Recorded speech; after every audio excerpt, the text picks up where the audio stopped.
कि भगवान ने स्वयं भगवान के बारे में जो बताया है वही सत्य हो सकता है, क्योंकि और कोई बताएगा भगवान के बारे में तो उसकी सोच जितनी रहेगी उतनी ही बता सकता है। लेकिन जब भगवान के बारे में बताएंगे तो वो सही बात होगी, वो पूर्ण हो सकती है। लेकिन हम कोई भी बात करेंगे अपनी भगवान के साथ की जो भी बात करेंगे वो पूर्ण नहीं हो सकती। क्योंकि मुझे याद है हमारे एक सीनियर डिवोटी जो स्टेट प्रेसिडेंट रह चुके हैं और पूर्व में रामकृष्ण मिशन से जुड़े हुए थे, और रामकृष्ण मिशन के जो स्वामी जी थे राकानंद बाबा, वो सबसे बड़े सीनियर रामकृष्ण मिशन के स्वामी जी थे। और ये दोनों हस्बैंड वाइफ डॉक्टर जो थे वो बाबा के पास गए, राकानंद बाबा के पास गए और कहा कि हमको सत्य साई बाबा के पास जाने की परमिशन चाहिए। तो उन्होंने कहा ठाकुर जी अपने पास है तो और कहीं जाने की क्या आवश्यकता है। तब उनके जो मिसेस थी उन्होंने कहा कि नहीं स्वामी जी, मुझे बाबा का बुलावा है और मुझे जाना पड़ेगा, तो आपकी परमिशन के बिना हम नहीं जाएंगे, क्योंकि आपने हमको ये मार्ग दिखाया है, स्पिरिचुअल पाथ बताया, तो हम ऐसे तो नहीं जाएंगे, लेकिन आपकी परमिशन हमको चाहिए। तो उन्होंने कहा ठीक है, कोई बाबा की आप बुक लेके आना, मेरे को दिखाना, फिर मैं तुमको परमिशन दूंगा। तो एक मुस्लिम डिवोटी ने बाबा के पर बुक लिखा था जो हम सब ने पढ़ी हुई है। तो उन्होंने वो बुक ले जा के दी बाबा को, और स्वामी जी ने पहला पेज देखकर ही कहा ये बुक नहीं चाहिए, बाबा ने लिखी हुई बुक चाहिए, बाबा ने खुद कही हुई बुक चाहिए मेरे को, किसी और ने बाबा के बारे में बतावा नहीं चाहिए। तब उन्होंने सत्य साई वाहिनी और सत्य साई स्पीक जो बुक्स है वो उनको दिए, और वो पढ़ने के बाद एक हफ्ते के बाद उन्होंने दोनों को परमिशन दे दी कि तुम जा सकते हो। तो उन्होंने कहा कि आपको इतना सब पढ़ने की आवश्यकता नहीं, आप थोड़ा पढ़ के भी बता सकते थे, 7 दिन क्यों लिए? बोले मैं पहले दिन ही समझ गया ये क्या है, लेकिन मैं एक्सपीरियंस चाहता था। और कल बाबा मेरे पास आए, मैं जब उनको पुकार रहा था तब मेरे पास वो आए, और स्वामी ने आके मेरे 2 जन्म और थे वो कैंसिल किए, और मेरा प्रमोशन करके मेरे 2 जन्म 1-2 दिन की प्रेयर से मेरे 2 जन्म बाबा ने कम किए हैं, और तुम सही जगह जा रहे हो, इसलिए मेरी परमिशन है, आप जा सकते हैं।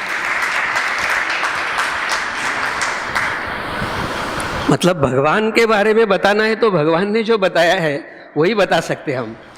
और भगवान ने जो बताया वो समझना भी इतना आसान नहीं है, क्योंकि हम अपनी सोच से उसको समझेंगे। लेकिन भगवान के साथ रहने का जिसको मौका मिला है, मतलब हम 30 साल, जैसे नीरज भाई बता रहे थे, 30 साल 35 साल से हम बाबा के पास जा रहे हैं, लेकिन उतने साल हम वहाँ रहे नहीं। लेकिन आप वहाँ 5 साल में उतने साल रहे हैं, जो 5 साल 7 साल 10 साल जो स्टूडेंट बाबा के साथ रहे हैं उनको उतना नियरनेस मिला है। तो नियरनेस से क्या होता है, जब हम भगवान के साथ रहते हैं तो भगवान के साथ रहने से भगवान क्या है इसका ज्ञान होता है। अगर भगवान के साथ नहीं रहेंगे तो भगवान का ज्ञान नहीं होता। किसी के साथ भी हम रहते हैं उसका ज्ञान होना शुरू हो जाए। कभी कभी हम थोड़ा समय के लिए किसी का साथ रहते हैं, जैसे हम किसी के घर जाते हैं तो थोड़ा समय हमको देना रहता है, तो थोड़ा समय तो हम बहुत अच्छी तरह से रह सकते हैं, और हमारे घर कोई आ जाए तो थोड़ा समय ही ठीक रहना रहता है, वो भी हम कर सकते हैं। लेकिन हमेशा के लिए जो हमारे साथ में रहते हैं उनके साथ हमेशा हम जैसे रहते हैं वैसे ही हम रहेंगे, तो असलियत उनको मालूम है जो हमारे साथ हमेशा रहते हैं। इसलिए अगर किसी को जानना है तो उसके साथ रहने वाले से हम उसका ज्ञान कर सकते हैं, थोड़े समय में नाटक कर सकते हैं। तो भगवान के साथ रहने से भगवान का ज्ञान होता है, और भगवान के साथ रहने की जो इच्छा होनी चाहिए उसके लिए बहुत ज़रूरी है कि भगवान का कोई एक्सपीरियंस हमारे साथ होना चाहिए। जैसे जब मैं शुरू में छोटा था तभी मैं मेरे मासी के साथ रहा हूँ, तो मासी मेरे को हमेशा मंदिर में लेके जाती थी, क्योंकि वो मंदिर में जाने के बाद मैं पीछे क्या करूँगा इसका कोई भरोसा नहीं, तो ये मंदिर में मेरे साथ रहेगा। तो मैं मंदिर की मेरे को आदत तभी से हो गई। तो मैं भगवान के साथ, उसके साथ जाके मेरे को भगवान में श्रद्धा तो ऑटोमेटिक हो गई। लेकिन पहली बार मैं जब पूना मासी को छोड़ के वापस आया था 1 साल बाद, तो मैं शिरडी बाबा के मंदिर के सामने से जा रहा था। तो मेरी आदत थी कि कोई भी मंदिर, मस्जिद, कहीं से भी जाओ, चर्च से जाओ, गुरुद्वारे से जाओ, मैं प्रणाम करूंगा ही। लेकिन उस दिन ऐसा हुआ कि मैं साइकिल पर से वहां से मंदिर के सामने बाबा के गया, लेकिन वहां मैंने प्रणाम नहीं किया। और थोड़ा आगे जाने के बाद कॉर्नर पे मुझे जब टर्न करना था तो मैं गिर गया टर्न पे। तो मुझे फर्स्ट थॉट यह आया कि मैं मंदिर को प्रणाम नहीं किया इसलिए गिर गया, तो जाते हुए करेंगे ऐसा सोच के मैं मेरे सिस्टर के घर पे गया। आते वक्त दूसरे रूट से आया इसलिए भूल गया। नेक्स्ट टाइम जब मैं वापस उसी मंदिर के सामने से गया तो घर से निकला तब मुझे याद था कि मुझे मंदिर में प्रणाम करके आगे जाना है, लेकिन सोच में, ख्यालों में वो मंदिर कब गया मालूम नहीं पड़ा। सेम कॉर्नर पर मैं फिर गिरा, तब फिर थॉट आया कि मैं मंदिर को प्रणाम, अरे भूल गया, अभी नेक्स्ट टाइम, अभी तो जाते वक्त करना ही है। और फिर आते वक्त दूसरे रास्ते से ही आया वापस, और जब दूसरे रास्ते से आया तो फिर वो मंदिर रह गया दर्शन करना। और थर्ड टाइम जब मैं निकला घर से, तब ये सोच के निकला कि आज मैं भूलूंगा नहीं, प्रणाम करके जाऊंगा। और जैसे मंदिर के पास में आया तो मुझे ऐसा लगा कि हम साइकिल अच्छा नहीं चलाते हैं और भगवान को प्रणाम नहीं किया इसलिए गिर गए ऐसा बोलते हैं। आज हम प्रणाम भी नहीं करेंगे और गिरेंगे भी नहीं। और जब मैं वहां से मंदिर के तरफ से निकला, मुझे याद है कि यहाँ बाबा का मंदिर है, लेकिन मैं जानबूझ के मुंह इधर करके निकला। और सेम कॉर्नर आने के बाद मैंने साइकिल स्लो किया। पहले 2 बार में थोड़ा तो भी स्पीड होगा मेरा, लेकिन इस टाइम मैंने दोनों ब्रेक लगा के एकदम स्टडी होके बिल्कुल धीरे से गाड़ी टर्न किया और एक कुत्ता बीच में आया, उससे टकराया और गिरा। बहुत स्लो गिरा मैं इस टाइम, लेकिन मैं खड़ा नहीं हो सका। लोगों ने मुझे खड़ा करके साइकिल पकड़ाई और मैं चला के नहीं जा सका साइकिल। पहले 2 बार गिरा तो मैं साइकिल चला के गया, लेकिन थर्ड टाइम में नहीं गया। मेरे सिस्टर को मालूम पड़ गया कि ये गिर के आया है, उसने कहा अभी वापस जाने का नहीं है। और मेरे दिल में तो सिर्फ और कुछ ख्याल ही नहीं, बाबा का दर्शन करना है मुझे कुछ भी करके। मैं उसके पास जैसे वैसे आधा घंटा रहा। वो बोली अभी तू ठीक नहीं है, तू मत जा। मैंने कहा नहीं, मैं ऑलराइट, मैं तुमको साइकिल चला के दिखाता हूँ। मेरे को दर्द था, लेकिन मैंने सोचा नहीं और साइकिल पर बैठ के मैं वापस आया, बाबा के मंदिर के रास्ते से आया। और जैसे मैंने इंटर किया अंदर, तो बहुत सुंदर बाबा की मूर्ति है। पूना की बात है ये। स्वारगेट से लेके अपन जब सातारा रोड को निकलते वहाँ शिरडी मंदिर है। मुझे बाद में पता चला है उस मंदिर के बारे में, उस मंदिर की हिस्ट्री सत्य साई से कैसे रिलेटेड है, मुझे बाद में मालूम पड़ा है। लेकिन उस दिन मैं जब अंदर इंटर किया तो बाबा वहाँ बैठे हैं, शिरडी बाबा, और मुझे देखकर मुझे ऐसा महसूस कर रहा हूँ कि कितना सताता है, एक दर्शन को आने के लिए कितना सताता है। ऐसे उनके चेहरे पर एक्सप्रेशन और मेरे दोनों आंखों से आंसू, और मैं बाबा के चरणों में गिर पड़ा। और वहाँ मेरी हिस्ट्री, शिरडी बाबा के बारे में मुझे कुछ नहीं मालूम। वो मेरा पहला दर्शन है बाबा का। उनकी कोई हिस्ट्री मुझे नहीं मालूम, उनका कोई बुक मैंने नहीं पढ़ा है, उनके बारे में मुझे नहीं कुछ मालूम। और बाद में कुछ सालों बाद जब मैं बाबा के पास आया, तब मुझे पता चला कि बाबा जब बाय रोड पूना बॉम्बे आते थे तो उस मंदिर के सामने खड़ा रहते थे, और मंदिर वालों को मालूम पड़ता था कि बाबा आए हुए हैं, उसके पहले बाबा वहां से निकल जाते थे। तो every time, each and every time जाते आते वक्त शिरडी मंदिर में बाबा रुकते थे। 1 सेकंड वहां, 1 आधा मिनट गाड़ी रुकती थी। मंदिर वाले बाहर आए तब तक गाड़ी निकल जाती थी। तो मंदिर में कभी बाबा को इन्वाइट नहीं कर सके, लेकिन वो ऐसा मंदिर था कि जिसकी स्थापना बाबा जब थे तभी से वो मंदिर बनाया हुआ है। शिरडी बाबा थे तभी से, और सत्य साई बाबा का जुड़ा हुआ है जो आगे भविष्य में काम आने वाला है। उसके बाद मैं वहाँ से वापस बीजापुर आ गया, जहाँ मेरा बिजनेस वगैरह था, वहाँ मैं ज्वाइन हो गया वापस। और एक दिन रात को मैं घर पे आया। घर पे आने के बाद मदर ने मेरे को बोला थोड़ा मामा जी के पास जाके आना। मैं गया वहाँ पे, तो वहाँ एक पेपर पड़ा था, उसमें बाबा के बारे में लिखा था, सत्य साई बाबा के बारे में लिखा था। पेपर का नाम था ब्लीड्स पेपर था करण जिया का, जो बाबा के अगेंस्ट लिखते थे। मैं शिरडी बाबा के बारे में अनुभव कर रहा हूँ, उनके बारे में थोड़ी थोड़ी जानकारी ले रहा हूँ। और उसके अगेंस्ट लिखा गया था बाबा के बारे में कि ये शिरडी बाबा को बदनाम करते हैं, खराब करते हैं, ऐसी सारी बातें उसमें लिखी हुई थी। वो पढ़ के मेरे दिमाग में उस समय गया कि ये सत्य साई बाबा को पकड़ना चाहिए, ये थॉट आया मन में। तो मैं प्लान कर रहा था उस टाइम, CID कैसे लगाना, क्या करना, ये सारे प्लान मैं कर रहा था उस टाइम पे। और मैं मामा जी के घर पे पहुंचा, वो पेपर पढ़ के, और एक मामा जी है उनके घर पे गया, तो वहाँ उनकी बेटी है जो बाबा की भक्त नहीं है, लेकिन उसको बाबा के बारे में मालूम है, सत्य साई बाबा के बारे में मालूम है। इसलिए उसने मेरे को कहा तू शिरडी बाबा का इतना करता है, उनका अवतार हो गया, तेरे को पता है। अब एक घर में मैं पढ़ के आया हूँ कि सत्य साई बाबा क्या है, और वो मेरे को बता रही कि वो अवतार है उनके शिरडी बाबा के। मैंने बोला बेवकूफ़, तेरे को कुछ अक्कल नहीं है, तू सत्य साई बाबा के बारे में जानती नहीं है, तो वो तू अपने ही घर में दूसरे घर में पेपर आता है, तू पढ़, पेपर का सच रहता है, पेपर में झूठ छापा तो केस हो जाता है, ऐसी वैसी सारी मैं उसको बातें बता रहा था। और ऐसा उसको बात करके मैं हमारे शॉप में गया, जहाँ मेरे मामा जी का शॉप था वो, और मैं उसी कैसे पकड़ने का, जो सारी दुनिया को पकड़ता है उसको कैसे पकड़ने का, ये मैं सोच के चाह रहा था। जैसे मैं स्टेप चढ़ने लग गया उस शॉप के, तो मेरे मामा जी का लड़का अंदर से मेरे पर चिल्ला रहा है। मेरे को समझ में नहीं आया वो क्यों चिल्ला रहा है, कि मैंने कुछ किया ऐसा मेरे को लगा नहीं उस समय, लेकिन वो बाहर आया और उसने मेरे कहा कि नीचे पीछे देख। तो मैंने पीछे देखा, एक केरोसिन का डब्बा गिर गया था और मेरे सिवा कोई आया नहीं था, तो मेरा ही पांव लगा है, और मैं मूड में था, तो दूसरे मूड में, दूसरी सोच में था, तो मेरे लग गए और मेरे को ख्याल नहीं। मैं गया तब तक तो 4 लीटर तो खत्म हो चुका था, 1 लीटर बचा था। मैंने वापस उस डब्बे को खड़ा किया और फिर अंदर गया, तो फर्स्ट थॉट मेरे को फिर आया कि बाबा को कुछ बोल के आया मैं उल्टा सुल्टा, और यहाँ गालियाँ खाने पड़ रही है। फिर मैंने कहा पेपर में आया, ऐसा कैसा सच हो सकता है, जो है पेपर का है वो सच हो सकता है, ऐसा करके मैंने छोड़ दिया।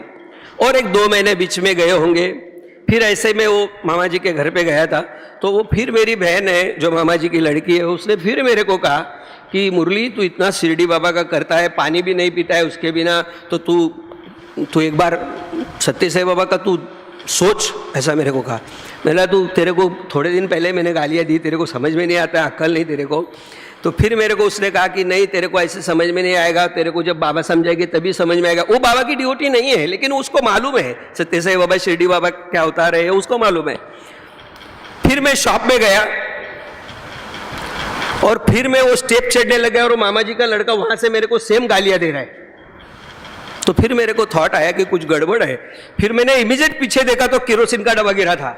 सेम लेडी जिसने पहले केरोसिन लिया था, सेम लेडी, वही लेडी वही डब्बा रख के गई थी, और मैं उसी मूड में गालियां देके आया था। तो फिर डब्बा गिरा और गालियां खा रहा था मैं। तो मेरे को फिर एक बार झटका लगा कि ये सेकंड टाइम स्टोरी हो गई, कुछ तो गड़बड़ है। फिर मेरे को ब्लिट्स पेपर याद आया, मैं कंटिन्यू पढ़ता था, उस समय में करण जिया लिखते थे, बाबा के अगेंस्ट ही लिखते थे। तो थर्ड टाइम जब मैं मामा जी के घर पे कुछ महीनों के बाद गया, तो उस समय मेरे बहन ने एक बुक निकाला और मेरे हाथ में रखा, बोला ये बुक तू पढ़, तेरे को समझ में आएगा कि शिरडी बाबा सत्य साई बाबा शिरडी बाबा क्या अवतार है, ये तेरे को समझ में आ जाएगा, ये बुक पढ़। मैंने वो बुक देखा पहले, उसके बाद लिखा था सत्यम शिवम सुंदरम। मैंने फर्स्ट पेज खोला और उस पर लिखा था सत्य Sai books and publication trust. मैंने इतना डांटा उसको, मैंने कहा किसने प्रिंट किया है? सत्य साई के आदमी ने अगर प्रिंट लिखा है तो वो क्या लिखेगा, गलत लिखेगा क्या? कुछ ऐसा ही लिखेगा ना, जो तू बोल रहे हो वैसा ही लिखेंगे ना, लेकिन ये सत्य नहीं है। ऐसा करके मैंने वो बुक पकड़ा और वापस उसको पास फेंक दिया।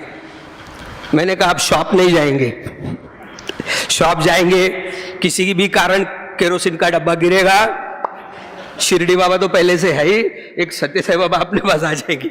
ऐसा सोच के मैं शॉप ही नहीं गया। और फिर मेरे दोस्त के पास जाके मैं लेट घर पे पहुंचा, खाना खाया और सो गया। 10 बजे के करीब हम लगभग सब लोग सो गए थे। आधा घंटे में मैं वापस उठा क्योंकि मेरा पेट दर्द कर रहा था।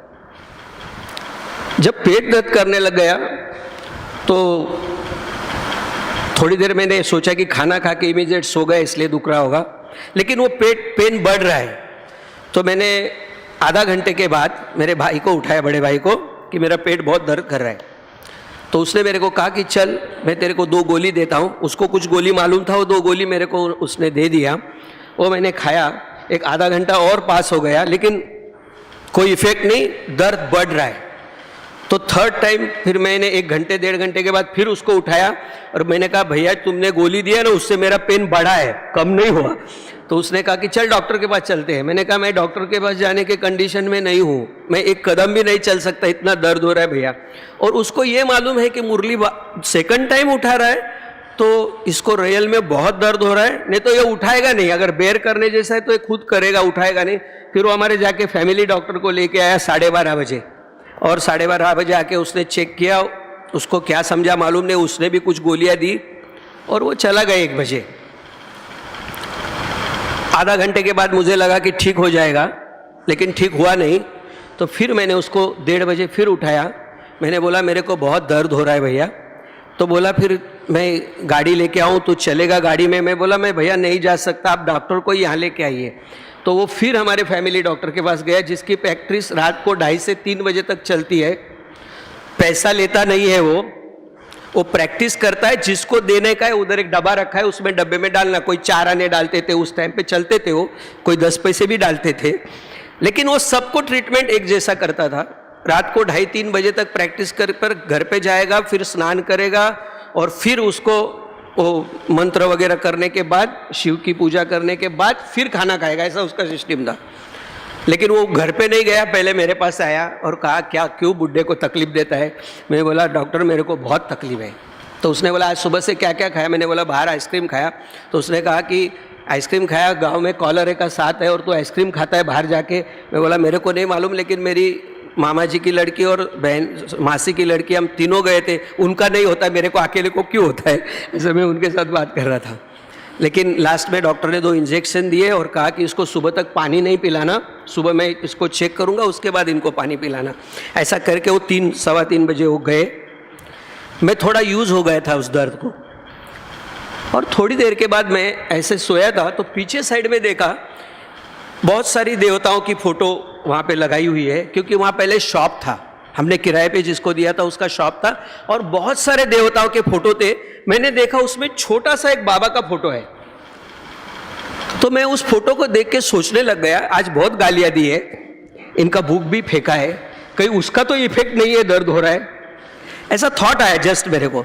और जब मैं थोड़ी देर तक उस फोटो को देखते रहा तो मुझे अचानक ख्याल आया, जब से मैं बाबा को देख रहा हूं मेरा दर्द बंद है। तो दूसरा थॉट ये आया कि अभी 2 इंजेक्शन देके गया है डॉक्टर, तो शायद उसका इफेक्ट है, ठीक हो गया होगा। इसलिए मैंने अपना मुंह घुमा लिया, और जैसे मैंने मुंह घुमाया वैसा पेट दर्द स्टार्ट। वापस ऐसी करवट लेता हूं तो पेट दर्द शुरू, बंद। बाबा को देखता हूं तो पेट दर्द बंद है। वापस ये करवट लेता हूं, बाबा नहीं दिखते, पेट दर्द शुरू। 2-3 टाइम किया। फिर मेरे को और एक थॉट आया कि जब हम ऐसा सोते तो हमारा पेट फ्लैट रहता है, जब ये करवट लेते तो हमारा पेट का पोजीशन चेंज होता है, शायद इस वजह से हमारा दर्द होता होगा। इसलिए मैं सीधा ही सोया, लेकिन आंखें बंद रखी, बाबा को देखने का नहीं। बाबा को नहीं देख रहा हूं तब पेट दर्द शुरू है, और जब बाबा को देखता हूं तो पेट दर्द बंद है। और 2-3 टाइम ऐसा करने के बाद मुझे यकीन हो गया कि ये सारी गड़बड़ इनकी है। तो मैं बाबा की तरफ देखकर ऐसा राउंड घूम के उठाऊं। अगर उस रात मेरे को किसी ने ये हरकत करते हुए देखा होता तो नेक्स्ट डे मेरे को साइकियाट्रिस्ट के पास लेके जाती, क्योंकि मैं इतनी रात को ऐसा उल्टा घूम के उठता हूँ, वो दीवार पर की फोटो निकालता हूँ। और अब मेरा एक दीवार में कबर्ड था, जहाँ पर एक फ्लोर, मैंने 3 फ्लोर थे उसमें कबर्ड में, तो एक फ्लोर मैंने बाबा के लिए रखा था। शिरडी बाबा का ही था सारा चीज़ें वहाँ पे। वहाँ ले जाके सत्य साई बाबा को रखा, शिरडी बाबा जी के बाबूजी में बाबा को रखा, और मैंने स्वामी को प्रार्थना की। मैंने कहा स्वामी, अगर मैं यहाँ से बाहर दूसरी आपसे नज़र हटा के बाजू जाता हूँ और पेट दर्द अगर शुरू हो गया तो फिर मैं सोऊंगा कैसे? और मैं सोऊंगा नहीं तो सुबह उठूंगा कैसे?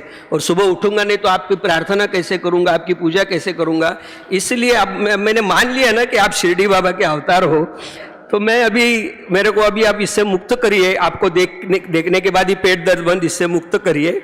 मैं जाके सोता हूँ, सुबह जल्दी उठता हूँ। मैं थोड़ा हट के देखा, थोड़ा सा प्रैक्टिकली थोड़ा बाजू होके देखा, हुआ नहीं दर्द, और 2 कदम आगे जाके देखा, हुआ नहीं दर्द, फिर जाके सो गया और अच्छी नींद लगी। सुबह 7 बजे उठा, फटाफट स्नान किया, शिरडी बाबा के कुछ श्लोक मुझे मालूम थे वो पढ़े, सत्य साई बाबा के बारे में कुछ नहीं मालूम, जो ब्लिट्स पेपर में नेगेटिव पढ़ा था उतना ही मालूम था। लेकिन उस दिन से मैं बाबा के शरण में आ गया और पहली बार वो जो घटना है उस दिन की रात की, उसके बाद 6 मंथ तक ऐसा एक भी दिन नहीं गया जिस दिन मैंने बाबा को कुछ कहा नहीं और बाबा ने वो पूरा किया नहीं। ऐसा एक बार भी नहीं हुआ। सिनेमा बहुत देखता था तभी मैं, मतलब 12 से 3, 3 से 6, 6 से 9, ऐसे रिकॉर्ड है मेरे। तो जिस पिक्चर को मैं जाऊं उसमें घर वाले नहीं आना चाहिए, ये भी मैं बाबा को बोल के जाता था कि स्वामी वो पिक्चर को जा रहा हूं, हमारे फ्रेंड्स, घर के फैमिली फ्रेंड्स कोई नहीं आना चाहिए, किसी ने मेरे को देख लिया तो इसलिए कोई आना नहीं चाहिए, ये भी बाबा को बोल के जाता था। और वो भी वो फुलफिल में करते थे। एक दिन अगर बोल के नहीं गया तो वहां कोई ना कोई मिलेगा 100%। ऐसी छोटी छोटी बातें थी, बड़ी बड़ी भी बातें थी। कुछ उस समय मैं ऑक्शन लेने के लिए जाता था, कोई ग्रेन लेने जाता था, कभी कुछ लेने जाता था, तो बाबा को बोल के जाता था कि स्वामी अभी तो 90 रुपीज़ किलो ऐसा हो गया, तभी 90 पैसा किलो ऐसा रेट दाल का रहता था। तो मैं बोल के जाता था स्वामी को कि 92 पैसा में मैं ऑक्शन लेने वाला हूँ। कभी भी मेरे को 91 में नहीं मिला, कभी भी 93 में नहीं मिला, 92 बोल के गए तो 92 में ही मिला है। और ऐसे में हर बार रोज कुछ ना कुछ बोल के जाता था और स्वामी पूरा करते थे 6 मंथ तक। और एक दिन में एसीसी सीमेंट बैग्स जो यूज किए हुए हैं लेकिन अच्छे कंडीशन में है, तो एसीसी कंपनी उसको वापस परचेस करती थी। 40% बैग ओल्ड खरीदी करती थी। तो मैंने 1 लाख बैग का टेंडर था, तो मैं बोल के गया स्वामी को कि 120 रेट में वो परचेस करने वाले, मेरे को 90 पैसे से चाहिए। मैं बोल के गया, वहाँ पे ऑक्शन में खड़ा हुआ, 88 पैसा आने के बाद मैं खड़ा होके बोला 90 पैसा, और मैं जाने लग गया क्योंकि इतना कॉन्फिडेंस था मेरे को कि मैं बोल के आया हूँ तो 91 नहीं मिलने वाला। एक आदमी खड़ा हुआ और उसने कहा 91। आई शॉक कि ऐसा हो ही नहीं सकता। मैं उसकी तरफ देखा, वो मेरे तरफ देख के हंसा। वो डिसाइड करके आया था, मुरली कुछ भी खरीदी करता है तो इसको पैसा मिलता है, ये जितने में भी लेगा मैं 1 पैसा एक्स्ट्रा में लूंगा।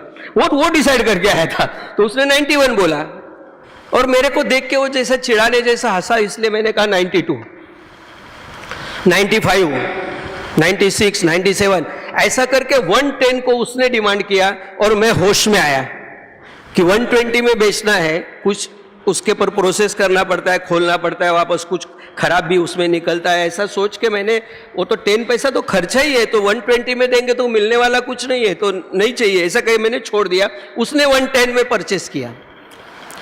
इतना गुस्सा आया उस दिन भगवान पर, तो मैं डांटने के मूड में वहां से निकला ऑक्शन की जगह से। और जब घर में पांव पहला रखा तो फर्स्ट थॉट आया, 6 महीने से तेरे सारे काम कर रहे, जोड़ी तो शर्म कर, कैसे डांटता है तू। पहला थॉट कदम रखते ही। और जब तक मैं बाबा की तस्वीर के सामने पहुंचा तब तक तो मैं पूरा खत्म हो चुका था। तो मैंने कहा स्वामी, इज्जत जाती है ना, 90 बोल के गया हूं, मैं सिर्फ आपको बोलता हूं ना, तो मैं सारे घर वालों को भी बोल के जाता हूं कि 90 में लेके आना वाला हूं। अब उनको क्या बोलूं जाके, ऐसा मैं सोचा। स्वामी के साथ बात किया, देखो ये पहली बार गलती की है और एक बार नहीं करना, पहले बता देना क्या मांगने का, वो हिसाब से मैं मांगेगा। ऐसा करके मैं मामा जी के पास गया, उनको कहा ऐसी ऐसी चीज़ें हुई है। 110 में ऑक्शन हुआ। बोला तूने लिया तो नहीं? मैंने बोला मैंने नहीं लिया, दूसरे ने लिया। अच्छा किया बोले, किसी ने डांटा नहीं, किसी ने कुछ बोला नहीं। मैं और एक 15 दिन के बाद न्यूज़पेपर पढ़ रहा था मैं, और फर्स्ट पेज पर एसीसी सीमेंट की ऑर्डर न्यूज़ आई थी कि this year ACC cement old bag खरीदी नहीं करेगा, और उसकी वजह से उसी दिन 20 पैसा पर पीस मार्केट डाउन हो गया है। अगर मैं वो परचेस करता तो उस ज़माने में 10,000 रुपये का नुकसान होता, जो आज 10 लाख के बराबर है। तो मैंने वहाँ से वो पेपर पहले फेंका और जाके बाबा के सामने खड़ा हुआ और आंखों में दोनों आंसू और कहा, स्वामी हम मूर्ख हैं, हमको अक्ल नहीं है, हम कुछ भी मांगेंगे लेकिन आप वो देना नहीं, आप वही देना जो हमारे लिए अच्छा है। उसके बाद लगातार 15 दिन तक मैं जो बोलूं वो नहीं करेंगे और वो जो नहीं करेंगे वो सही होगा। और उस दिन से लेके आज तक वो जो करते हैं वही सही रहता है, ये अनुभव कर करके पक्का हो गए। इसीलिए कोई भी हमारे साथ, मतलब मैं मुरली की बात कर रहा हूं कि मुरली के साथ कोई भी घटना हो जाए, यही थॉट आता है कि इसके लिए यही ठीक है। यहाँ सम्मान हो तो भी ठीक है, अपमान हो तब भी ठीक है। ये हमारे मुरली के लिए ठीक करने के लिए, मुरली की सोच ठीक करने के लिए ये करने की व्यवस्था है।